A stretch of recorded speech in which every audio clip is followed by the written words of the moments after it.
Bom, boa noite, pessoal. Eu sou o professor Marcelo. Espera só um pouquinho que Opa, a gravação pendente. Aí. começou? Bom, boa noite, pessoal. Eu sou o professor Marcelo e este é o canal Resenha Forense. Acho que a essa altura o grupo já dispensa apresentações, né? Já é a nossa quinta reunião. Me ajudem aí. Quinta, né? E, ao contrário do que foi planejado, a gente ainda está na obra do Javier Hervada, mas está valendo muito a pena porque é uma excelente introdução. Hoje o ambiente é todo novo. Já agradeço ao nosso colega Guilherme que nos propiciou essa nova roupagem aí, uma nova forma de nos reunirmos, até porque o último encontro, infelizmente, embora muito proveitoso, acabou ficando na nossa memória, né? Porque o áudio ficou inteiramente bugado. Eu espero que isso não aconteça novamente. A gente chega na lição 10ª da obra do Hervada, lição intitulada O Direito Natural. E agora, como de costume, agora sim, nós temos um quarteto que fará uma apresentação geral e depois a gente avança com os debates. O quarteto de hoje é formado pelos colegas Pedro Fortuna, João, Yuri e Edward. E aí eu já vou passar a palavra para eles, desejando-vos uma excelente noite e espero que hoje, mais uma vez, nós tenhamos um encontro muito proveitoso. Vai lá, pessoal. Bom, boa noite. Todos conseguem me ouvir? Sim. Ok. Eu vou começar porque eu notei durante a leitura dessa lição que o Hervada traz de volta alguns conceitos que ele... um momento. Ok. Enfim, eu notei ao longo da leitura da lição 10 que o Hervada traz alguns conceitos de lições passadas que são importantes, que estejam bem fundamentados antes de entrar, de fato, no tema do direito natural. Quais são esses conceitos? O conceito da justiça, o conceito do direito e o conceito de pessoa. Então, eu vou focar um pouco numa revisão desses três conceitos para que fique um pouco mais claro, e depois eu vou entrar em alguns temas do direito natural, mas eu vou fazer uma abordagem mais geral. Então, eu vou começar pelo primeiro ponto, que é o conceito de justiça. Vou fazer uma breve revisão, não vou entrar em grandes detalhes, nem nada, porque já foi tema de discussão nossa. Então, justiça. Relembre-se que o jurista é o técnico ou cientista da justiça. Portanto, o único tipo de estudo da justiça que se deve admitir quando se trata de filosofia do direito é a justiça do ponto de vista do jurista. Essa justiça não diz respeito a nenhum tipo de ideal, como reformas sociais, como desenvolvimento econômico ou distribuição de renda, por exemplo. A justiça é algo concreto, é algo prático. Mas o que seria, então, essa justiça do jurista, né? O Hervada diz que a justiça é uma virtude a qual consiste em dar a cada um o seu. Portanto, nas palavras de Hervada, a virtude do cumprimento do direito. Fecha aspas. Portanto, ao ser dado a cada um o seu, constrói-se a ordem social justa. Relembre-se que a justiça não é a ordem justa própria, né? Mas é a virtude de tender a estabelecer essa ordem justa. Existem diversas acepções da palavra justiça que o Hervada traz desde Platão até John Rawls. Ele traz diversas acepções de justiça, já foram tratadas por nós em encontros passados. Então, o que de fato importa agora é a definição adotada por Hervada, que é a célebre definição de Ulpiano, né? Que é, aspas, a justiça é a constante e perpétua vontade de dar a cada um o seu, ou dar a cada um o que é seu. Ou, de um modo mais simplificado, mas com o mesmo sentido, a justiça significa dar a cada um o seu. Isso também serve para descrever a ação justa, o ato justo, que é dar a cada um o seu. Mas é possível dizer ainda que não ficou claro o que é exatamente justiça. Bem, deve-se entender o verbo dar como sinônimo ou como aproximação do verbo restituir, porque a ação justa sempre sucede o fato de que algo é de alguém. Aliás, a ação justa sempre sucede o fato de que algo que é de alguém não está em seu poder no momento por uma interferência de outra pessoa. É o caso, por exemplo, que inclusive o Hervada traz esse exemplo, é o caso do furto. O ato justo, nessa circunstância, consiste em devolver aquilo que foi furtado ao verdadeiro dono, portanto, restituir. Ao mesmo tempo, é possível aplicar a ação justa em bens que não podem ser transferidos para a posse de outra pessoa.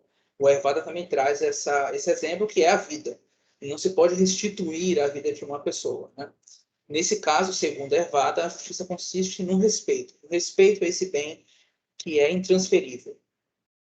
E, para ele, aqui, o verbo restituir não deve ser utilizado, nem mesmo o verbo dar também, porque não se trata exatamente da ação de dar ou da ação de restituir. A justiça vai consistir, neste caso, em respeitar o uso daquele bem por aquela pessoa. O seu, da definição da justiça, que apresentei há pouco, verdadeiramente consiste numa atribuição exclusiva, aquilo que pertence apenas ao sujeito, com exclusão de qualquer outra pessoa. Então, qualquer bem que possa ser atribuído a um titular constitui o seu do referido titular. Então, objetos, animais, obras de arte, dinheiro, até mesmo cargos, funções, tudo isso constitui o seu na definição de direito.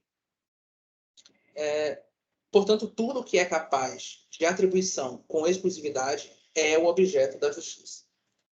Hervada fala: a ação justa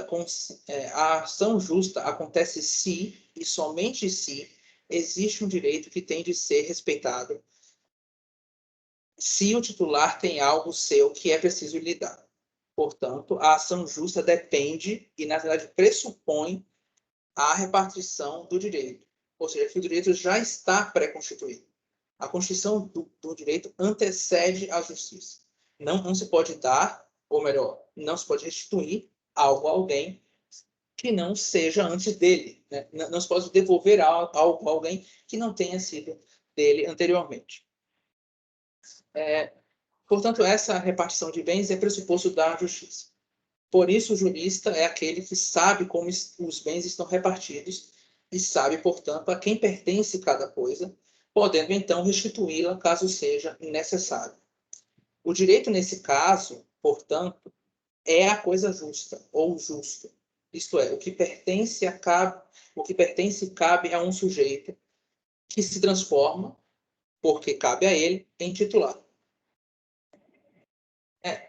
Então, estabelecemos uma coisa. Se a ação justa consiste em dar a cada um o seu direito, o direito é o objeto da ação justa. Diz, então, Hervada que o direito é aquela coisa que, estando atribuída a um sujeito, que é o seu titular, é devida a este, em virtude de uma dívida em sentido estrito. O direito é, então, repita-se, o que a ação justa dá, a coisa que se dá. Essa coisa, esse bem, está legitimamente atribuído a um sujeito. E, portanto, é o que legitimamente deve se dar a ele, caso isso seja necessário. Portanto, é algo concreto e determinado, ou então, se for algo nebuloso, é possível que se determine esse algo mediante um processo judicial, segundo nos conta Hervada. Notem, eu acho que todos aqui já sabem disso, que o direito não se confunde com a própria coisa. Ou seja, o direito não é o objeto em si, ou a função em si. O que transforma a coisa em direito é a relação, essa relação de dívida. E eu explico com as palavras de Hervada. A coisa só é direito em uma relação de alteridade. Quando há dois sujeitos, um dos quais é titular, ou credor, né? E o outro é devedor, por interferir ou poder interferir nesse algo que é deste titular. Sem essa relação, a coisa não é direito. O direito é o que baseia a relação jurídica. Portanto, não há relação jurídica se as duas pessoas forem ao mesmo tempo donos da coisa. Só haverá relação se uma das pessoas for titular do direito e a outra for o devedor, aquele a quem deve entregar aquela coisa. Portanto, o direito é constituído por duas relações. A primeira é a relação de suidade. Algo está atribuído a alguém. E a segunda é a relação de dívida. Alguém deve algo a outro. Mas quem atribui algo a um sujeito? Para Evada, quem atribui isso é o título. O título é aquilo que transforma um sujeito em titular de alguma coisa. Por exemplo, o titular de uma propriedade é aquele a quem um título conferiu essa condição de titular. O título pode ser um contrato, um testamento e até mesmo a lei, né? Para ser titular, contudo, é necessário que se tenha um fundamento, chamado por Evada de fundamento do direito, que é aquilo pelo que o sujeito tem possibilidade de possuir um título. Evada dá um exemplo de uma monarquia constitucional. Ele fala que o título que dá a alguém o direito de ser rei é a Constituição. Mas o fundamento do direito é ter nascido na família real com grau de parentesco adequado. Trazendo para uma questão mais próxima, no contrato de compra e venda de uma casa, por exemplo, o título é o contrato, mas o fundamento do direito é a própria natureza humana. Note que o fundamento do direito é sempre encontrado na pessoa humana. O ser humano pode ser titular de direitos em virtude de sua própria natureza. Dessa forma, o fundamento de todo direito é a condição de pessoa, é a natureza humana, que, por óbvio, é própria do ser humano. Mas por quê? O Evada explica isso dizendo que apenas o ser humano, em razão da sua natureza racional, discutimos isso no encontro passado, é capaz de apropriar-se de coisas externas a ele mesmo. É esse estatuto de ser racional, dotado de uma dignidade que lhe é inerente, é isto que fundamenta todo o direito.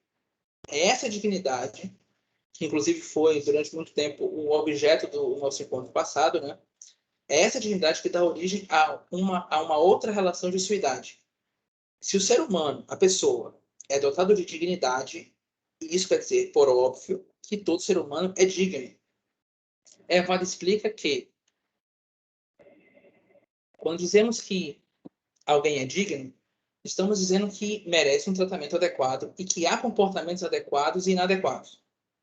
Assim, a pessoa humana é dotada de dignidade e, por isso, merece num sentido de ser devido a ela, um tratamento adequado ao seu estatuto ontológico. Ela merece ser tratada com dignidade porque ela é portadora de uma dignidade que é inerente a ela. E existe nisso um dever ser presente em toda pessoa humana. Ela deve ser tratada conforme seu estatuto ontológico, e disso deriva o fato de todo dever ser tem sua origem na dignidade da pessoa humana. Porque a pessoa, em virtude de sua dignidade, é um ser normativo, dotado de debitude. Ou seja, há coisas que lhe são devidas. Por isso a pessoa humana é dotada de juridicidade, que inclusive vai ser tratada melhor ao melhor juízo é pelo Pedro Fortuna. Essa juridicidade significa que todo fenômeno jurídico, portanto, a relação jurídica, os direitos, os deveres, só existem, todo o fenômeno jurídico só existe em virtude desse estatuto ontológico da pessoa humana. Só pode haver relação jurídica entre seres dotados de racionalidade e de comunicação intelectiva e que, portanto, também são dotados de liberdade individual. Apenas a pessoa humana é constituída dessa forma. Portanto, apenas a pessoa humana, em toda a realidade objetiva, tem capacidade de originar a relação jurídica, tem capacidade de originar a realidade jurídica. Isto é, os direitos, os deveres, as relações jurídicas, a norma jurídica, etc. Ultrapassado esses pressupostos, agora eu começo a entrar no tema do direito natural. Eu resolvi fazer aqui na minha exposição algo que eu notei que o Evada faz em alguns momentos da obra, né? Que é apresentar primeiro o que o objeto daquela lição não é, para depois apresentar o que de fato ele é. É isso que eu vou fazer mais ou menos aqui. Então, primeiro, o que o direito natural não é. O direito natural não é um impeditivo do direito positivo. Isso porque o direito natural e o direito positivo são ambos verdadeiramente direitos. Eles são partes do direito vigente em cada estado. Ambos são constituintes da ordem jurídica vigente. Então, o direito natural não anula o direito positivo. Segundo ponto, o direito natural não é resultado da adoção de um sistema filosófico. Chega-se de reservada, né, ao direito natural através da experiência geral da humanidade. É um dado que aparece diante da consciência jurídica da humanidade.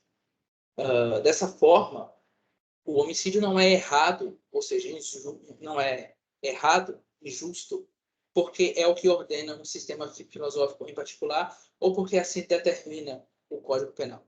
Mas o oposto, o homicídio é um crime, portanto tipificado no Código Penal, exatamente porque é injusto, contrário à natureza humana e, portanto, porque viola a dignidade inerente ao ser humano. Terceiro ponto, o direito natural não é algo abstrato, não é um ideal. O direito é um dado da realidade objetiva. O direito natural é um dado da realidade objetiva. É algo concreto, é uma realidade humana básica que reside no núcleo da natureza humana. Algo que eu vou tratar um pouco mais à frente. O direito natural não é subserviente ao direito positivo.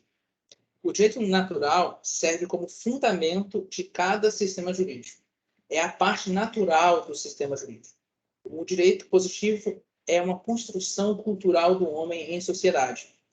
E o Evandro frisa muito uma coisa nessa lição, principalmente, e ele diz o seguinte: nenhum fato cultural é possível sem um fato natural. Ou seja, nenhuma atividade é possível sem uma potência. Todas as criações humanas são achados ou invenções de coisas possíveis contidas na realidade preexistente, é o que diz Hervada. Portanto, sem uma base natural,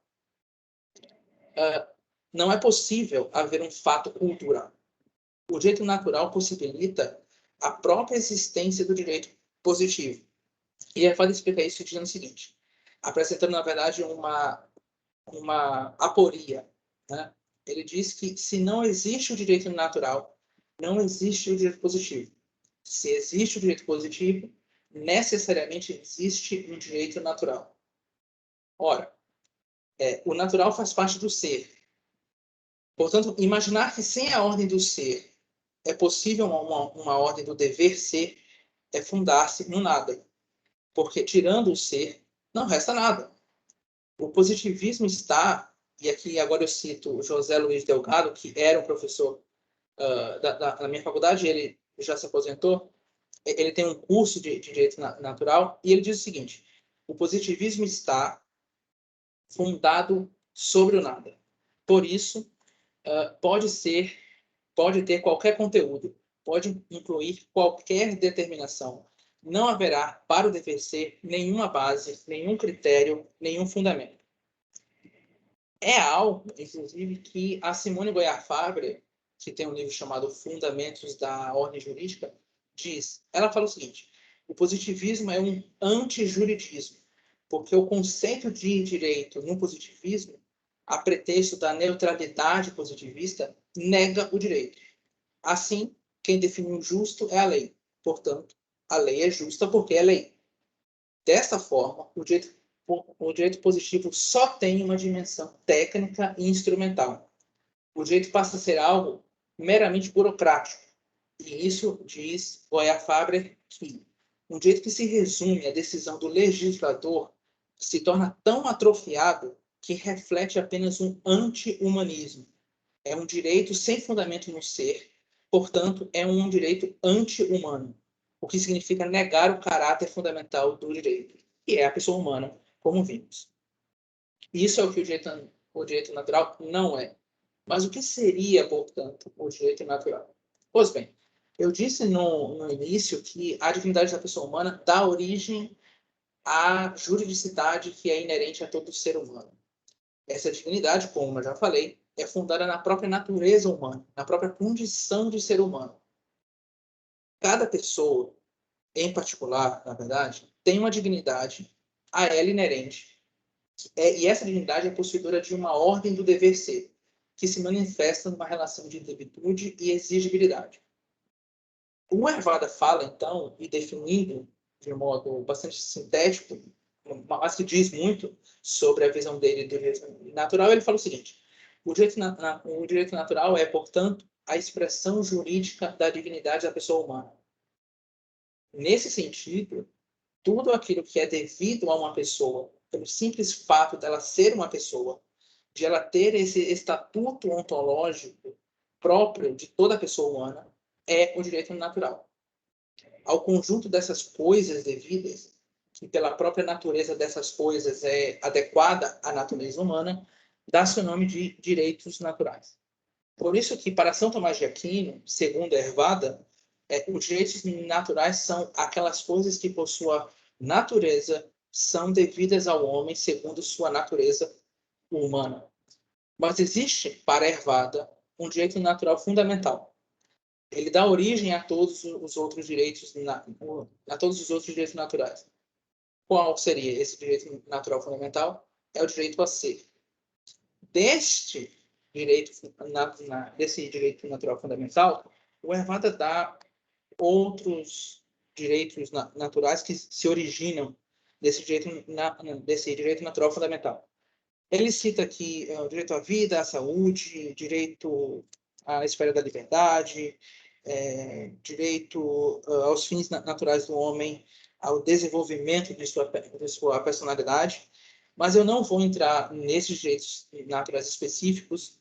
Eu acho que eu já falei demais, inclusive, para dar espaço aos colegas e passo a palavra aos colegas seguintes. Vamos lá, né? Eu vou atentar minha fala um pouco sobre a juridicidade natural e a relação entre natureza e história, que eu creio ser muito importante para o próprio entendimento dos tópicos seguintes, que falam explicitamente sobre o direito natural. Então, assim, no começo da lição, o Hervada ele já apresenta um problema filosófico, né, da área do direito muito importante, né? Acaba tendo grandes holofotes em cima dele, que é o seguinte: o que há de dado na realidade jurídica que seja propriamente dito da estatuto da ordem natural do ser, né, ou seja, do seu estatuto ontológico, de sua natureza humana, e o que há de posto pelo homem, né, e pela sociedade, que é aquilo que é cultural, enfim, social. Esse problema ele acaba desencadeando um outro problema que seria da ajuricidade ou juridicidade da pessoa. Pois bem, a resposta é um tanto quanto simples para essa questão. Nós sabemos que é impossível que algo seja culturalmente construído sem que seja fundamentado em um dado natural. O Hervada ele dá o exemplo do avião. O ser humano ele não tem a capacidade natural de voar. Portanto, ele tem a capacidade, né, racional de criar um mecanismo que proporcione o voo, e no caso é o avião.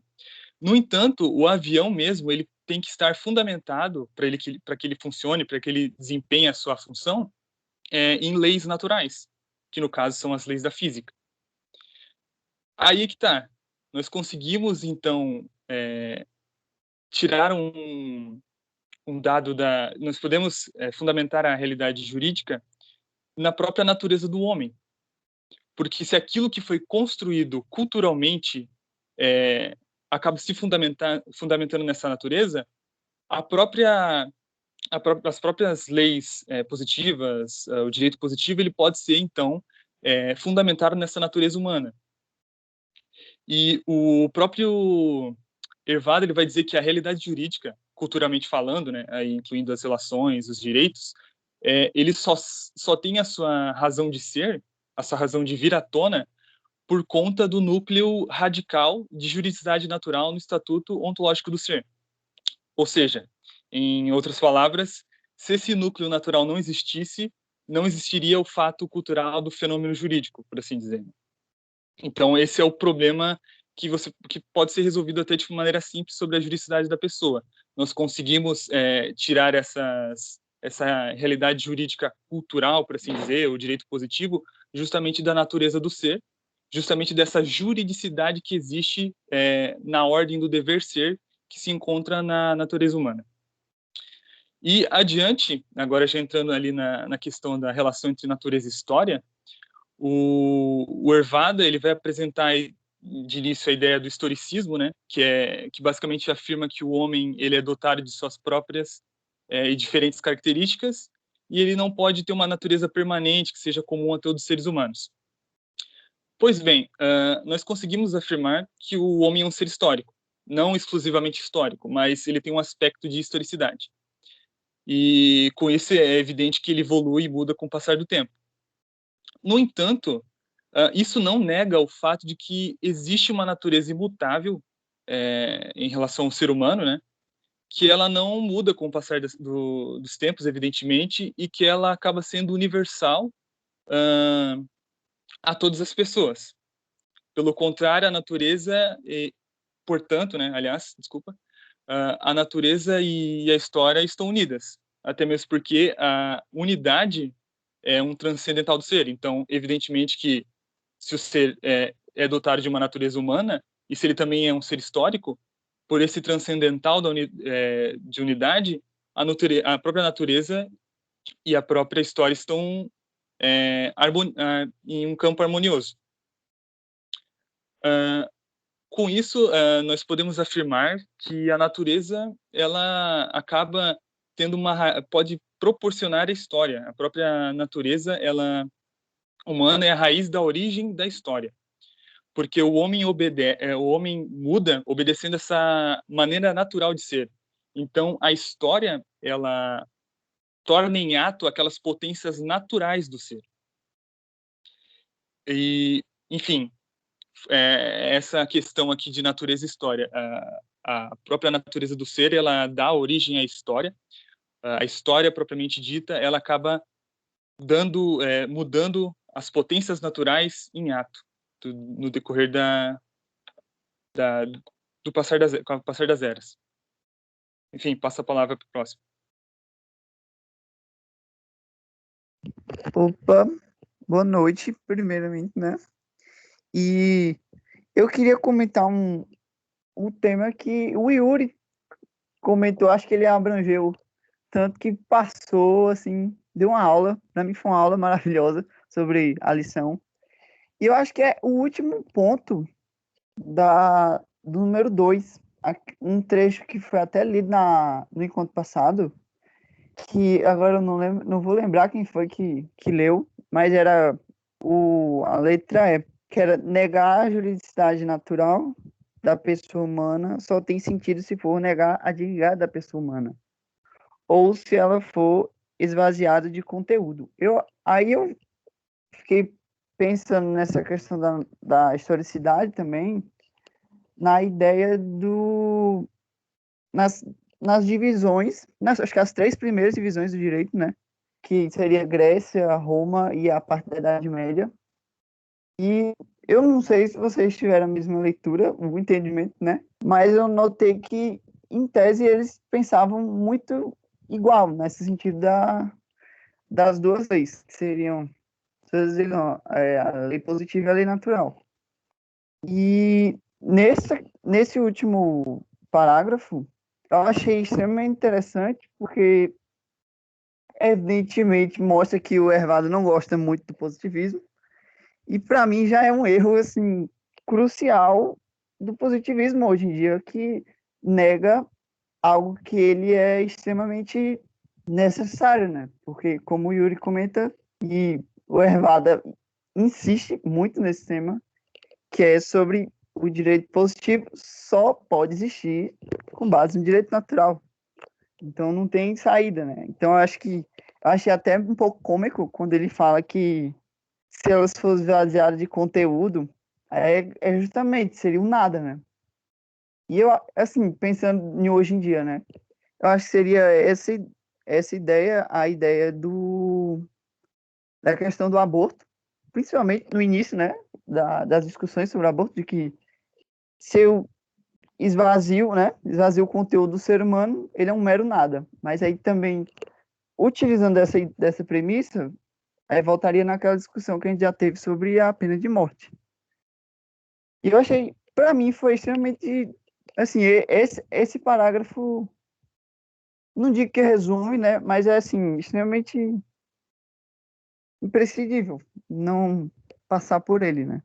Eu acho que era basicamente isso assim que eu tinha para comentar, que em tese ele abarca basicamente tudo que a gente vai falar aqui, que era na questão da dignidade humana. E quando se ultrapassa, né? Quando esquece da dignidade humana, em tese fica tudo vazio, né? E o positivismo de hoje em dia, pelo menos que a gente vê, a galera esquece totalmente da questão natural, que os antigos, ou chamados antigos, de modo geral, era algo tão básico, né? Eu acho que é basicamente isso, porque Yuri, para mim, deu uma aula maravilhosa. Então, eu fiquei sem palavras até. Sensacional. Bom, eu, para concluir a fala aqui junto com os colegas, e já agradecer também novamente a aula maravilhosa que o Yuri deu, foi muito boa. Eu gostaria de concluir trazendo essa questão sobre a negação do conceito de direito natural, que ela se torna o que o Evada traz com a escola moderna do direito, ou aquilo que ele chama de naturalismo, que particularmente hoje em dia, pelo menos para mim, acaba sendo um senso comum sobre o que é o direito natural. Para mim, foi apresentado como um sistema abstrato, um sistema totalmente fechado de normas que, que não podem ter contradição em si, senão seria um completa destruição do conceito. Inclusive, trouxe algumas leituras aqui, essas para complementar a obra, e eu gostaria de partir também do conceito de Aristóteles, que Aristóteles fala que é aquela questão permanente e universal da ontologia das coisas e do homem, que Aristóteles, como Hervada diz, foi o primeiro filósofo a compreender essa questão da vida do foro, que é o ofício do jurista que Hervada traz nos capítulos iniciais.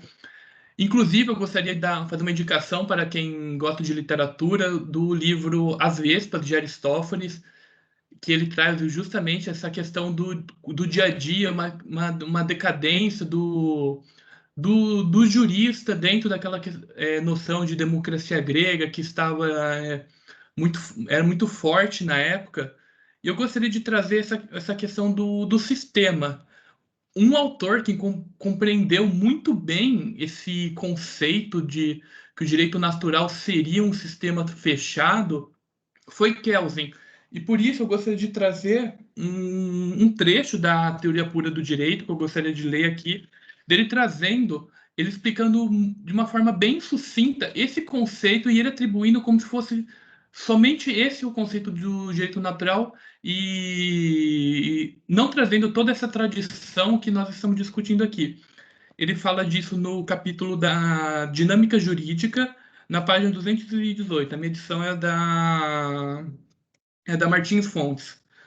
Ele fala assim: como todas as normas de um ordenamento desse tipo seria aquilo que ele chama do direito natural, que seria um sistema normativo estático, deste tipo já estão contidas no conteúdo da norma pressuposta, elas podem ser deduzidas daquela pela via de uma operação lógica, ou seja, uma operação por meio do silogismo. Lógica através de uma conclusão do geral para o particular. Essa norma pressuposta, como norma fundamental, fornece não só o fundamento de validade, como o conteúdo de validade da norma delas deduzida através de uma operação lógica. Um sistema de normas cujo fundamento de validade e conteúdo de validade são deduzidos de uma norma pressuposta como norma fundamental. É de um sistema estático de normas. O princípio segundo o qual se opera a fundação da validade das normas desse sistema é um princípio estático. Toda essa noção, e Hervada traz muito bem isso de forma breve, eu também gostaria de complementar com o José Pedro Galvão de Souza, que é um autor que particularmente eu gosto muito. Ele atribui isso a uma noção que parte a partir da Revolução Francesa e toda aquela ideia liberal da política, que você passa a ter uma noção muito abstrata do direito, não deslocando um pouco dele da realidade e extraindo todo o conteúdo da norma, que, como a gente discutiu, inclusive, ele traz no livro que se chama, deixa eu conferir aqui, o Positivismo Jurídico e Direito Natural, uma comparação muito interessante e clara que sobre essa distinção entre o conceito clássico do direito natural e esse conceito moderno que a gente conhece como de naturalismo. No conceito clássico de José Pedro Galvão de Souza, na página 225, a minha edição, essa daqui, da editora Magnificat, que para quem quiser consultar depois, os primeiros princípios da moralidade, cujas aplicações supõem um conhecimento objetivo experimental na natureza humana, caráter permanente e variável do direito natural, conforme se trate dos princípios primeiros ou de suas aplicações. E, por outro lado, ele trazendo a noção do direito natural moderno, que seria um sistema completo, universalmente válido e imutável, deduzido, como bem demonstra Kelsen, de uma noção abstrata da natureza humana. Então, toda essa questão, ela traz uma percepção muito errada do direito natural, e a Evada mostra que isso, na verdade, acaba tendo um efeito inverso, porque você acaba dando o espaço para trazer o direito positivo como único direito existente, ignorando totalmente o direito natural e qualquer das suas tradições filosóficas e jurídicas construídas desde a Grécia Antiga. E trazendo toda essa questão, que o direito ele não seria aquela questão do foro, seria uma mera discussão filosófica. E para complementar, eu gostaria de trazer mais uma última leitura, dessa vez do professor Olavo de Carvalho. Ele trata no ensaio dele chamado Espírito e Cultura, o Brasil ante o Sentido da Vida, que particularmente é um dos textos favoritos dele, meu, e ele começa assim: não há certamente maior benefício que se possa fazer a um semelhante, mostrar-lhe o caminho do Espírito e da liberdade, pelo que ele pôde se elevar a uma condição que, dizia o salmista, é apenas um pouco inferior à dos anjos. Tal é, substancialmente, a forma concreta do amor ao próximo, dar ao outro o melhor e o mais alto que o homem obteve para si mesmo. Amamos nosso próximo na medida que o elevamos à altura dos anjos. Fazemos-lhe o mal quando rebaixamos a condição de bichinhos, seja com maus tratos, seja com afagos. Nessas duas exigências está contida, dizia Cristo, toda a lei e os profetas. E ele termina trazendo uma nota que eu acho muito interessante nessa questão da objetividade do jeito natural, não sendo uma mera questão de discussão filosófica. Claro que tem questões filosóficas, como nós estamos discutindo aqui, mas não sendo todo aquele sistema abstrato, partindo de um silogismo que se complementa em todo aquele conjunto de normas. E ele termina assim, trazendo um estudo e mostrando sobre essa questão da objetividade.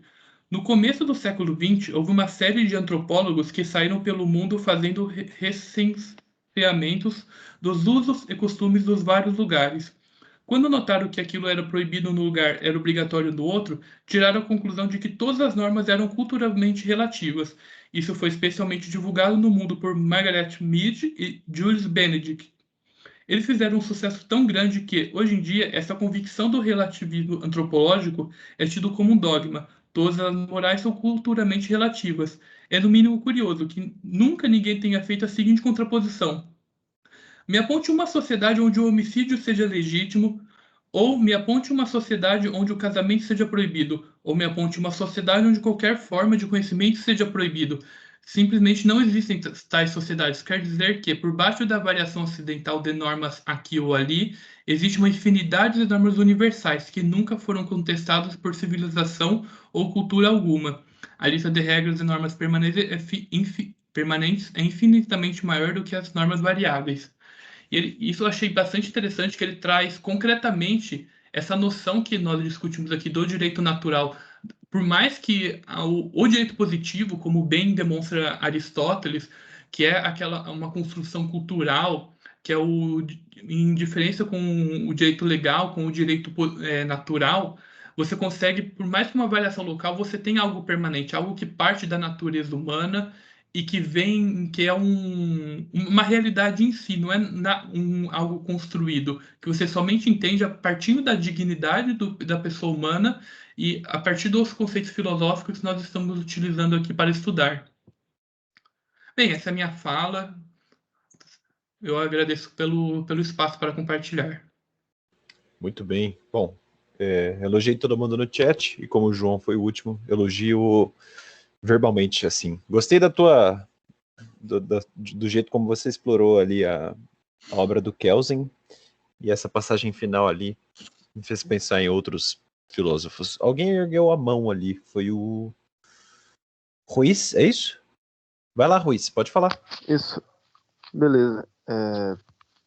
Bem, eu resolvi falar agora porque para aproveitar o que foi falado anteriormente, né, sobre o direito natural, direito moderno, natural moderno no caso, né. Bem, esse é um assunto que me interessa. Eu acho bastante interessante. Tenho muita curiosidade sobre o assunto. Eu gostaria, assim, de fazer, pode-se dizer, assim, aprofundar um pouquinho mais nessa questão do direito natural. Na verdade, dos direitos naturais, certo? Então, primeiro de tudo, é o seguinte, né? A ideia que nós temos hoje de direito natural e de direitos naturais. E que a ideia que nós temos hoje, ela, como foi falado, ela vem muito da própria concepção moderna do direito natural, do justnaturalismo moderno. Né? Inclusive, não só a concepção que nós temos hoje de direito natural, como até eu arrisco a concordar ali com o Michel Avelin, né, que o próprio justpositivismo ele é uma consequência do justnaturalismo moderno. Né? Então, bem, vamos lá. Primeiro de tudo, antes de falar sobre os direitos naturais, direito subjetivo, objetivo do naturalismo clássico moderno, né, de onde nós partimos aqui nesse livro? Né? Então, claro, nós partimos do justnaturalismo clássico, né, do realismo jurídico clássico, né, se preferirmos falar assim. E o Hervada, ele fala no comecinho da lição a seguinte coisa, deixa eu ver se é no comecinho mesmo, acho que é. No começo mesmo. Ele fala assim, segundo a visão tomista, o direito é a coisa justa. O que significa que o direito é o bem, né, ou a coisa justa devida a um sujeito que é seu titular.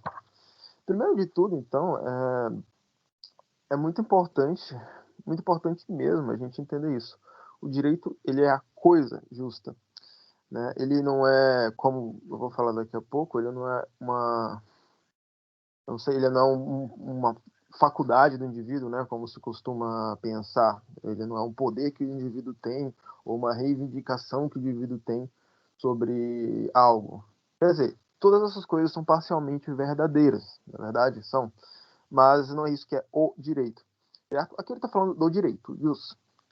Então, falando sobre os direitos naturais, né? Então, os direitos naturais, eles são aquelas coisas que, segundo a sua natureza, são aquelas coisas que são adequadas à natureza humana. Né? Então, por que eu estou falando, dando ênfase em coisas? Não é porque é nisso que consiste o direito objetivo, certo? E temos aí a diferença entre o justnaturalismo clássico e o jusracionalismo, né? Que podemos dizer assim. Eu acho que não, o justnaturalismo moderno, né? Não, eu acho que o jusracionalismo fica muito específico. Mas a diferença entre um e outro é justamente o que é o direito, certo? Porque no justnaturalismo clássico, o direito ele é uma coisa, a coisa justa. Né? No moderno, não. Já houve uma inversão. Né? O fundamento do direito está no próprio indivíduo, né? Que é que se diz o direito subjetivo. Então, segundo Hervada, ele fala da seguinte maneira. O que é o direito natural? Aqui na página 360. O direito natural é o justo por natureza. É o justo natural, isto é, aquela coisa corpórea ou incorpórea adequada e proporcionada ao homem em virtude de sua natureza ou estrutura fundamental ontológica, com a marca de debitude e exigibilidade inerente à dignidade da pessoa humana. Né? E aqui a dignidade como fundamento do próprio direito. Mas aqui ele dá claramente o direito como uma coisa que é atribuída a alguém. E disso nós podemos entender aquilo que eu cheguei a falar brevemente em algum outro encontro sobre digamos assim, a indeterminação do direito. Né? O direito ele pode ter várias manifestações, digamos assim. na realidade. E, claro, aí fica a pergunta, como é que fica a questão dos direitos humanos, certo? Inclusive o Michel Villers, ele tem um trabalho sobre isso, né? Muito interessante. Mas então, o que seriam os direitos? Eu falei direitos humanos, né? Na verdade, os direitos naturais, para ser mais específico. O que seriam os direitos naturais? Como ficam os direitos naturais dentro do justnaturalismo clássico? E aqui o Evaldo ele já vai falando da seguinte maneira. E até um estereótipo que a gente tem na academia do justnaturalismo, que é a pretensão de fazer uma listinha de direitos invioláveis e absolutos. Então, vamos pegar o clássico. Vida, liberdade e propriedade, por exemplo. Disponível e indisponível também, né? Tem muito isso. Pois Ou cláusula pétrea. Isso, exatamente. Então, inclusive, essa questão dos direitos naturais, questão constitucional mesmo, eu vejo uma confusão muito grande, né? Na verdade, como foi falado, é fundado no nada, na verdade. Entendeu? Porque não significa muita coisa, né? Até, por exemplo, quando a gente vai falar de direitos invioláveis, sei lá, artigos depois,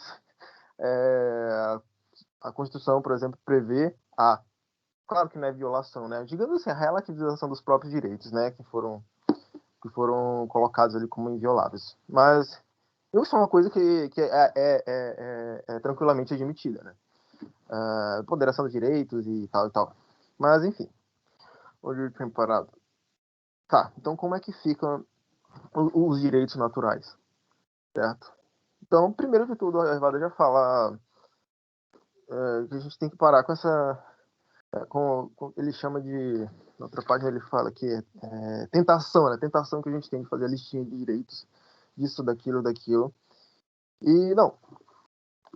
O direito natural não é uma lista fechada e definitiva, né? Os direitos naturais. Ele fala da seguinte maneira, que ficou muito clara para mim. Ele fala, direito natural, cada direito natural, por ser direito, isto é, por estar imerso nas relações sociais humanas, que são históricas e evolutivas, surge da dignidade humana ao entrar o homem em cada relação social de acordo com as circunstâncias e situações. Então foi aquilo que o Yuri falou. Ele gostei muito que ele lembrou de uma coisa essencial, que é o direito. Ele é o direito como relação. O direito nem está no indivíduo, não está no indivíduo, nem é a própria coisa. Ele é uma relação. Ele é a coisa justa, mas a coisa justa enquanto uma relação. Quando se diz que tem direito à quantidade de dinheiro, não é o dinheiro que é o próprio direito, certo? Ele é enquanto uma relação entre indivíduos. E, claro, que tem o seu fundamento na dignidade humana, certo? Que dá ao ser humano aí a característica de ao direito do ser humano a característica de exigibilidade, debitude, etc. Então, e aqui ele fala uma coisa interessante, vou tentar ser um pouquinho mais breve aqui. Ele fala uma coisa interessante, que se pode falar, ou seja, já afastando um pouco a listinha de direitos naturais, né, que se pode falar de um único e genérico direito natural. E esse direito natural, esse único e genérico direito natural, que se concretiza de diversas formas nas relações sociais, em cada circunstância. Ele fala assim, poderíamos falar de um único e genérico direito natural fundamental, que se concretiza e se determina em uma série de direitos naturais concretos e determinados, que, tendo existência própria, não são outra coisa que concretizações do direito natural fundamental. Ou seja, os direitos naturais, entendidos aqui, eles são a concretização do direito natural fundamental. E aqui ele vai falando, esse direito natural fundamental da pessoa humana é o direito a ser. E volta muito naquela questão do comecinho do livro, sobre... Como é que é o nome? Sobre o ser e dever ser, falácia naturalista, etc. que ele fala, né, que o ser humano é um ser que exige ser. Né? Então, enfim, o fundamento, esse direito natural fundamental é basicamente isso. Ele chama de direito a ser, né? Que ele fala que como cadê a liberdade e, se eu não me engano, ele fala 3. Ele fala assim, o direito da pessoa humana a seu ser, a sua liberdade e ao desenvolvimento de sua personalidade, né? Que ele chama de os fins naturais do homem, que eu acho que assim fica um pouco mais claro de se entender. Enfim, eu achei isso bem fundamental, né? Porque, como foi falado, é uma coisa. Eu realmente não sei de onde é tirado esse tipo de informação, né? Mas como se o direito natural ele fosse umas regras super rígidas que são absolutas são absolutas em todos os casos, né? Em toda a história, né? Então, o que mais eu ia falar aqui? Tá. Bem, sobre o direito subjetivo, né? Então, no caso, o direito natural moderno, ele entende o direito como uma faculdade do sujeito. E aqui eu peguei primeiro o Villet. Eu gosto muito do Villet, e ele fala da seguinte maneira sobre o direito subjetivo. Ele fala assim, no livro, como é que é o nome do livro? Informação do Pensamento Jurídico Moderno. Ele fala assim, o que me parece característico da expressão direito subjetivo... Qual página, Ruiz? 253, página 253. Joia, obrigado. Ele fala assim, o que me parece característico da expressão direito subjetivo, se a entendermos no sentido autêntico e originário, que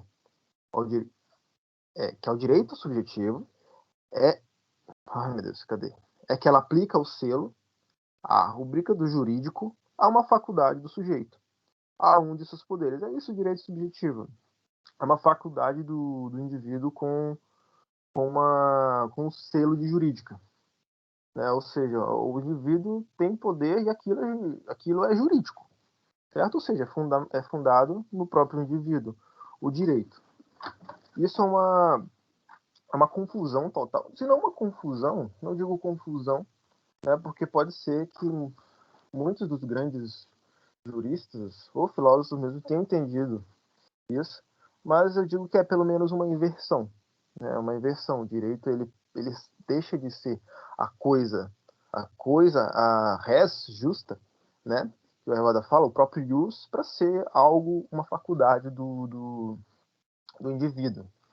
E aqui, explicando, eu peguei uma frase aqui do Alceu Moroso Lima, no seu livro Introdução ao Direito Moderno, que ele fala da seguinte maneira, contrastando o naturalismo clássico com o naturalismo moderno. Né? Ele fala assim, ora, o direito medieval era essencialmente anti-individualista.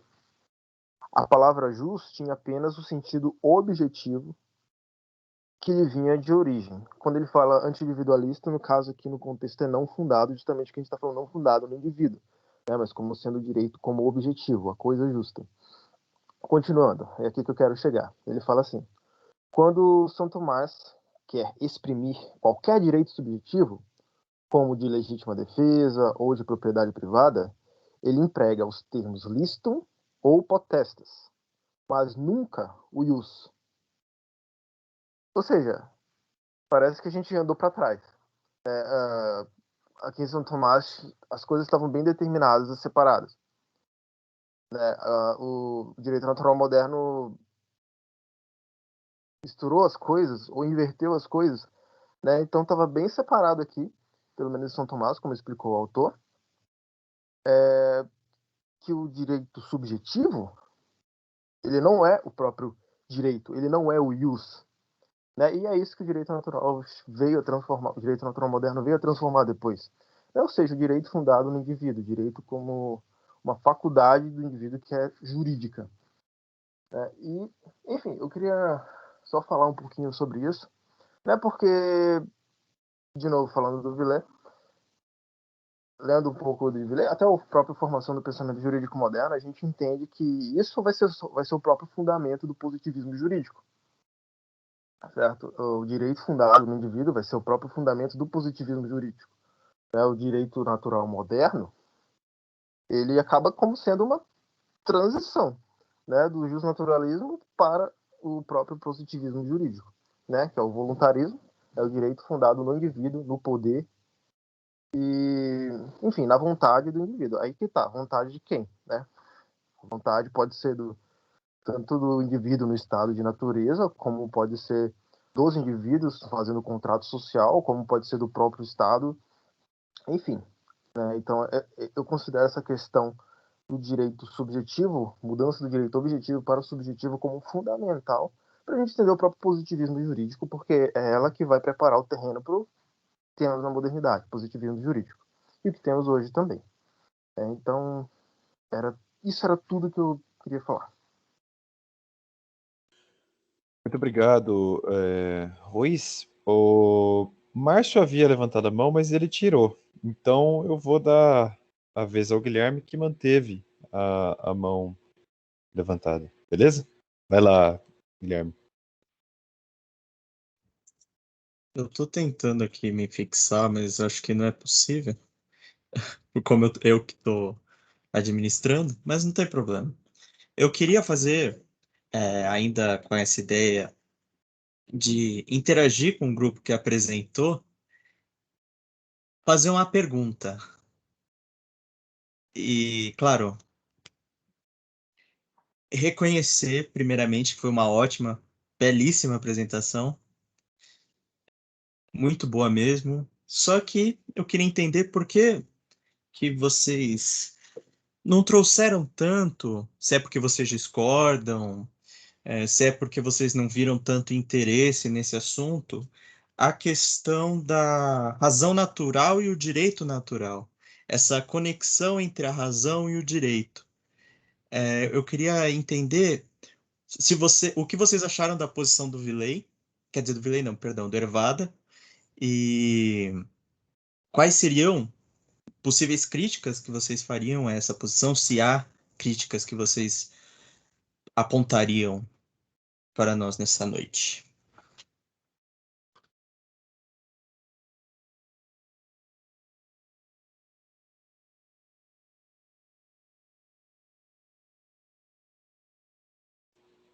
Bem, acho que aí é com o grupo expositor.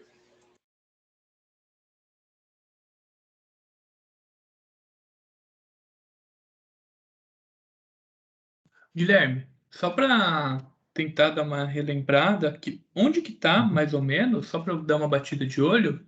Eu acho que é o último momento do capítulo. Deixa eu Página ver. 370. Página 370, isso mesmo. E Vou vai dar- até a página 373. A página tá. 374 Uhum. 374 é bibliografia. Eu, pessoalmente, já adianto que tenho sérias discordâncias com que o Hervado apresenta nessa questão.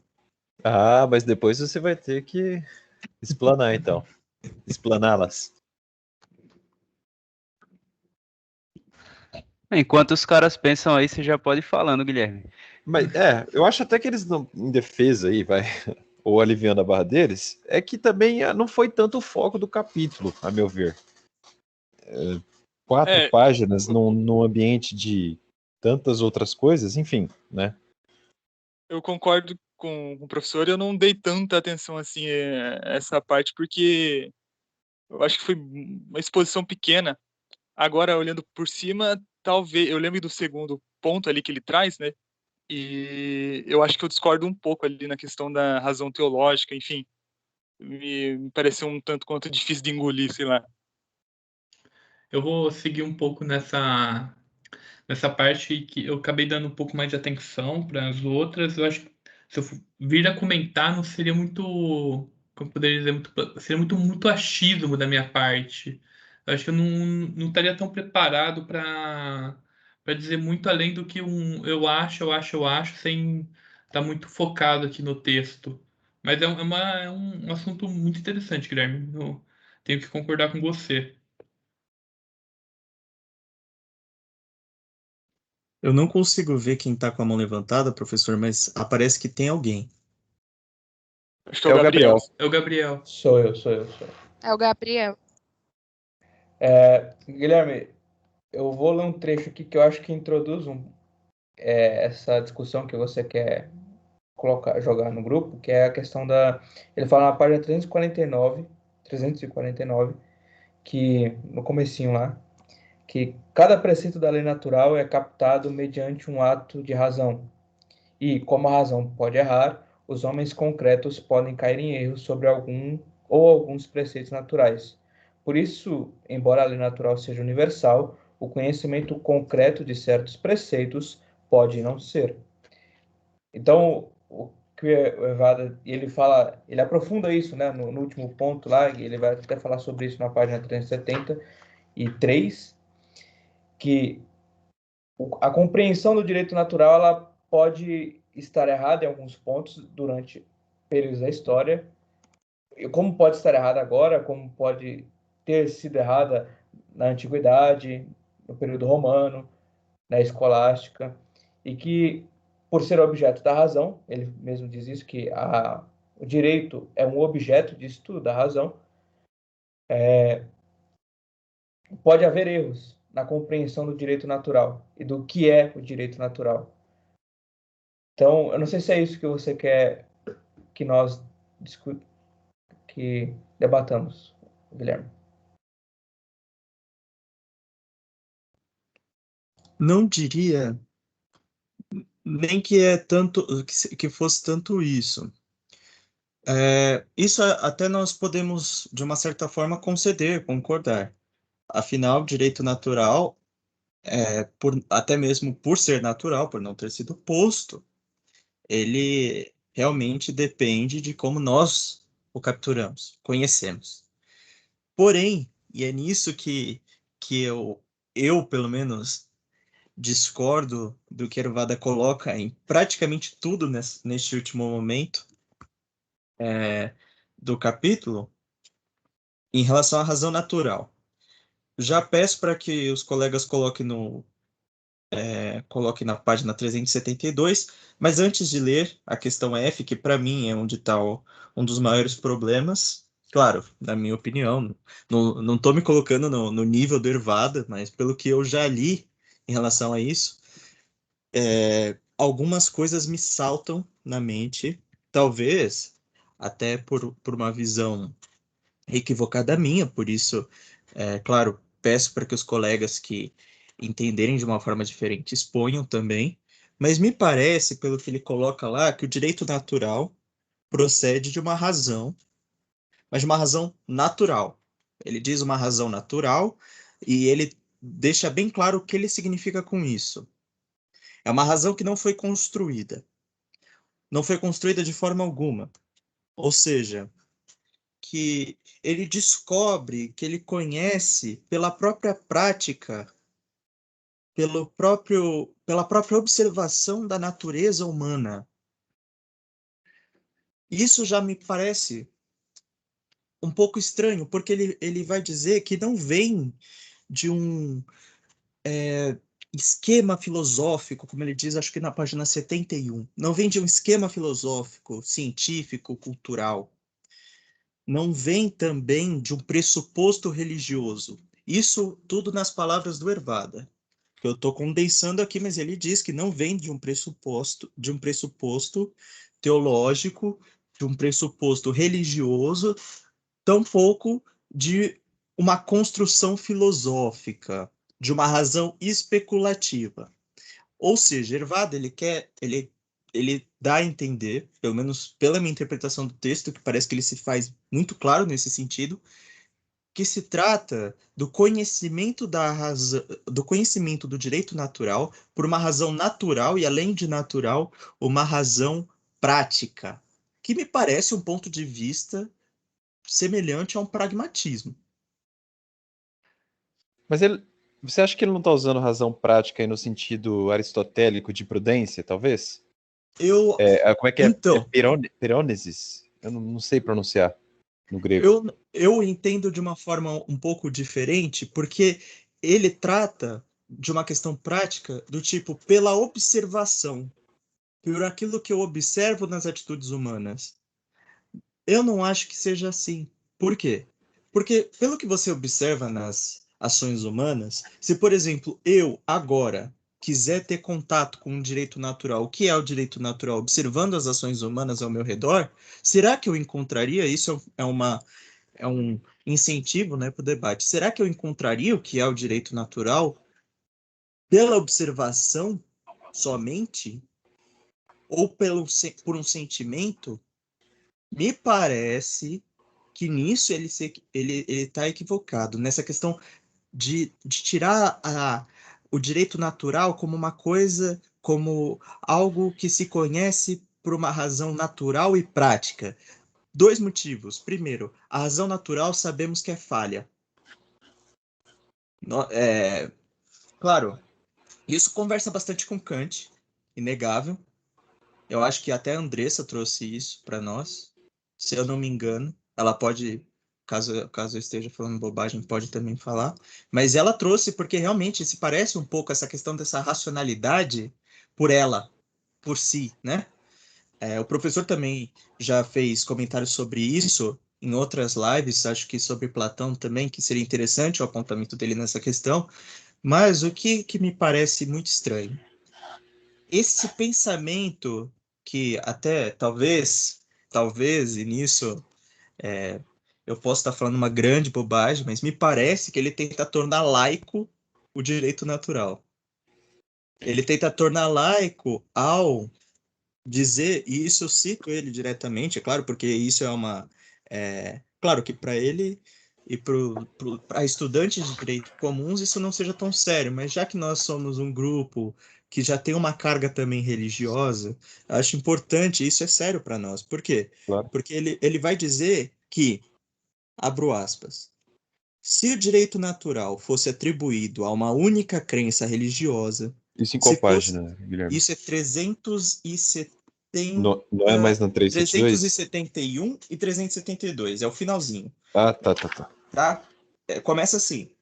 Por isso, é comum, o direito natural é comum a todos os homens, independentemente de suas convicções religiosas.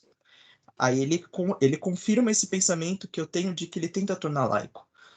Atribuir o direito natural a algumas crenças religiosas como se fosse produto de uma fé religiosa constitui um desconhecimento do direito natural e sua radical desnaturalização.